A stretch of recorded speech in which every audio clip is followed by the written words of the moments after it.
This is the LTL update presented with DDC FPO. Perhaps most well known for their freight billing, DDC is a global BPO provider that offers a wide range of freight back office solutions. Today I'm joined by Donna Kintop, Senior Vice President of Client Experience. Welcome, Donna. Hey, Zach, great to be back with you again. It's been quite some time. Right on, correct. And we've got a lot to cover today, so let's dive right into it. So how would you recommend an LTL carrier plan for peak season with a risk of another COVID outbreak? That's a great question, Zach. We learned a lot through the first and second quarter of this year. This industry has done a phenomenal job of being very adaptable to the changing situations and making sure that service is always delivered to their customers. Going forward into peak season, I think what we're looking at is almost a perfect storm. We've got a political situation arising in the next couple of weeks with the election coming up. We've got peak season upon us. We do have the potential for COVID resurgence. And then we're looking forward to January 1st with the Brexit changes that are upcoming. So, we're recommending to our partners and carriers that, they really do examine a number of areas. Their forecasting is key. Look at their data and make sure that they understand volumes are rising. What can they do to manage that? They need to look at their staffing levels. They need to look at how to flex different geographies. And they need to rely on their operational partners to make sure that they put plans in place to manage each of these individual events should they occur. Yeah, now let's talk about that last point there for a second. What advice do you have for an LTL carrier optimizing their current operation? Yeah. So the recommendations that we've given to our current partners is that, we look at their forecasts with them and, their staffing levels that need to be considered to manage the upcoming volume. Many of the carriers do the majority of their billing in the evening hours from maybe 5 p.m. to midnight. Those are difficult hours to staff with existing team members.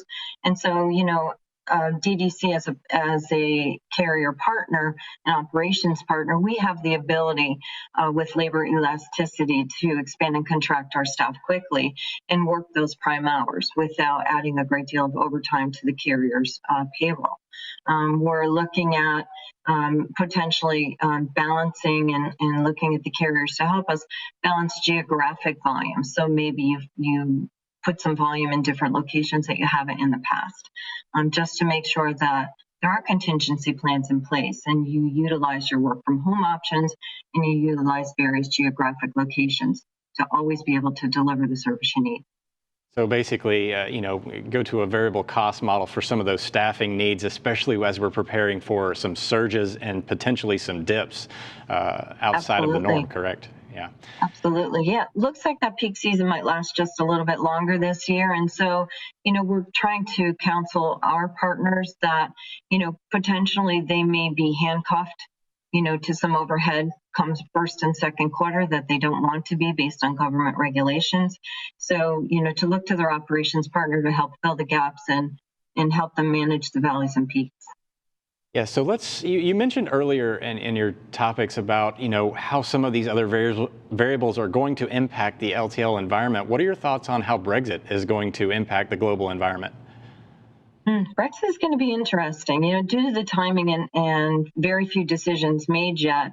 Brexit's going to have an impact globally. Here in the U.S., with the exports out of the UK into the US, last year in 2019, we saw about $73 billion worth of product brought into the US. If you're a smaller regional carrier, you may not feel much of an impact, but for our global supply partners, there is going to be a major impact.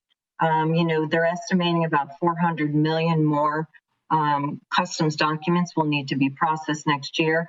And the costs of processing those documents are estimated at about $17 billion.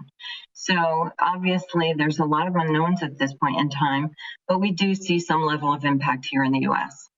Yeah, there is a large amount of stuff to deal with this year. And thank you so much for your insights, Donna, and letting everybody know what to look out for. And thank you for watching. And be sure to check out all the latest industry updates on freightwaves.com and download the FreightWaves TV app for your mobile devices.